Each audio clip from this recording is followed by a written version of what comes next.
Hello, everybody, and welcome to History/Law Bite number 157, dated January 13th, 2021. I'm Walter, your mobile historian and blue-collar scholar. This History/Law Bite is entitled Cooley versus Board of Wardens of the Port of Philadelphia, 53 U.S. 299, 1852. Cooley versus Board of Wardens, if you've never in your life heard of this case, this was a very important 19th century Commerce Clause case, which addressed the subject of whether or not U.S. states had the ability to pass laws on subjects of interstate commerce when Congress had not done so for all intents and purposes. Okay? In Cooley versus Board of Wardens of the Port of Philadelphia, it has its origins with respect to a 1789 Act of Congress on the subject of local pilots. If you don't know what pilots are in the maritime sense, they are essentially mariners who guide ships through dangerous or very congested harbors and ports or areas in general. They have a, very good knowledge of the local waterway and thus are best suited to guide ships in and out of port. All right. Congress had passed a subject with respect to local pilots, allowing the laws of the states to remain in place with respect to how local pilots function. Okay. And that would effectively carry the day until states themselves modified those laws or until Congress passes a subsequent law regulating pilots. Again, that was passed in 1789. Of course, local pilots certainly are a matter that, is very specific to each and every waterway. So obviously Congress, in their infant wisdom, saw that it was best for the states themselves to pretty much take care of that, even though the Constitution does give Congress the plenary authority to regulate interstate commerce. All right? So, with that in mind,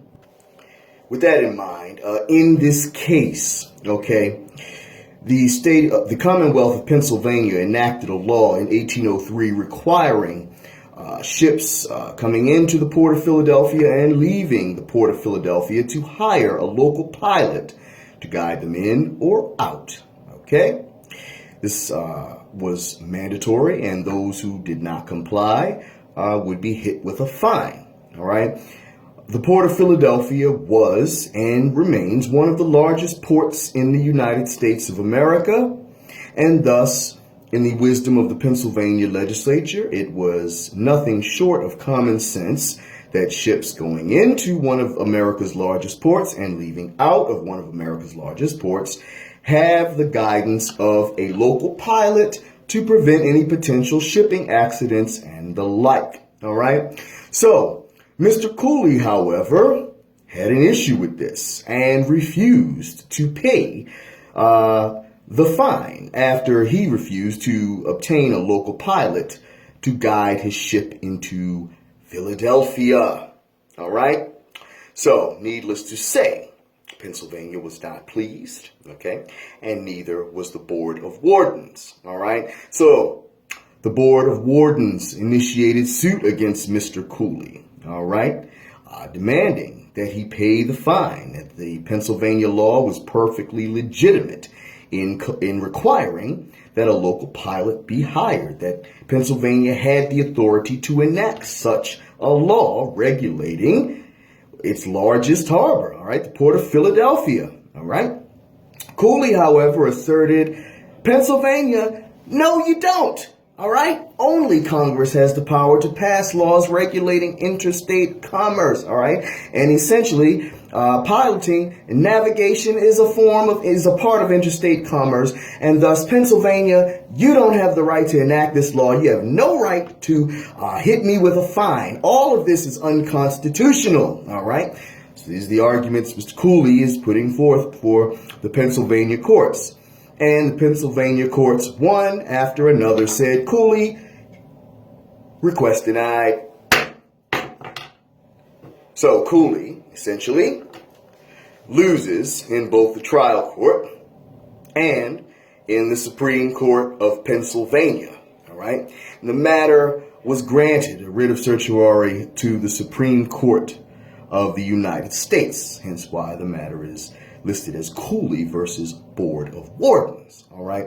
And of course, he presented the same arguments to the U.S. Supreme Court, that the Pennsylvania law was unconstitutional, a blatant violation of congressional authority, exclusive congressional authority, to regulate interstate commerce under the Commerce Clause, as piloting was essentially a means of, and navigation was a form of commerce. Only Congress had the right to regulate this, not Pennsylvania. And of course, Pennsylvania argued the exact opposite, that Congress essentially had left this authority to the states, and effectively, that is exactly what they had done by the 1789 law.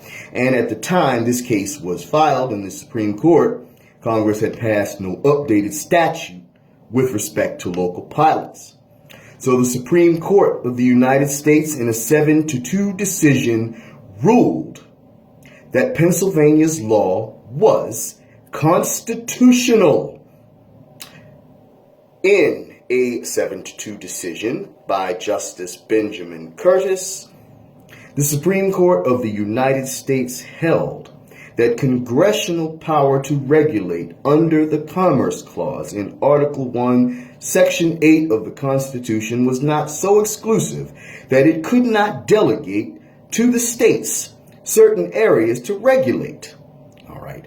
When it came to interstate commerce, most certainly in areas where matters needed specific state regulation.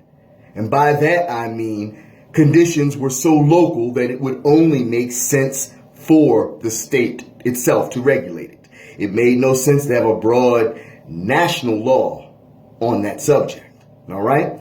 So that's the first part of the holding. And essentially, the second part of the holding was this, that because of that fact, states were essentially free to pass laws regulating certain aspects of interstate commerce as long as Congress itself was silent on the matter or had not passed any laws to the contrary.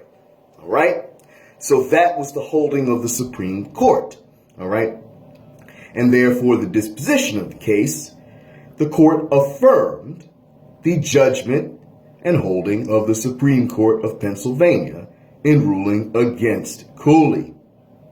So, once again, the holding of the Supreme Court in this case was that Congress's power to regulate interstate commerce under the Commerce Clause in Article 1, Section 8 of the Constitution was not so exclusive that Congress could not delegate through legislation certain areas of interstate commerce to regulate to the states themselves, especially since many areas within a state, all right, need very local specifications to be governed properly. So Pennsylvania's law regulating pilots going in and regulating with pilots, guiding ships going in and out of the port of Philadelphia was certainly a very local concern, and thus Pennsylvania had the authority to regulate that. All right, that was a very jurisdiction-specific regulation that was necessary for Pennsylvania. And the second part of the holding was that the states were free to pass laws regulating on subjects of interstate commerce as long as Congress itself was silent on that matter that they were legislating on. All right? And unless Congress passed a law to the contrary, the state law regulating interstate commerce in that area that Congress was silent on would typically be constitutional, unless it violated some other provision of the Constitution somewhere along the line.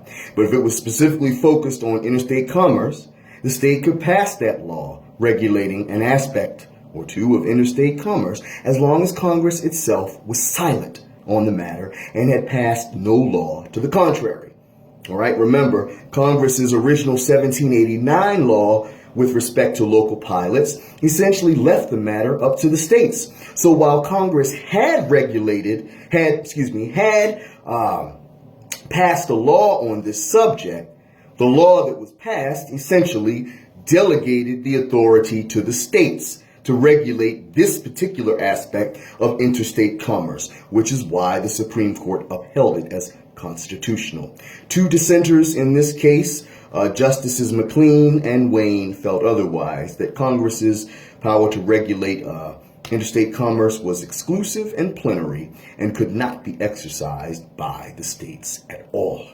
Right? So that is Cooley versus Board of Wardens of the Port of Philadelphia, 53 U.S. 299, 1852. If you have any questions or controversies, please leave them down below and I'll be happy to answer them. If you have not subscribed to my YouTube channel, please just hit that little red subscribe button right there and the little bell so you get notices when I post new videos, and we'll be in business. Thank you again, folks, for listening. I appreciate each and every one of you. All right, take care, stay safe out there, and I will talk to you at the next bite. Peace.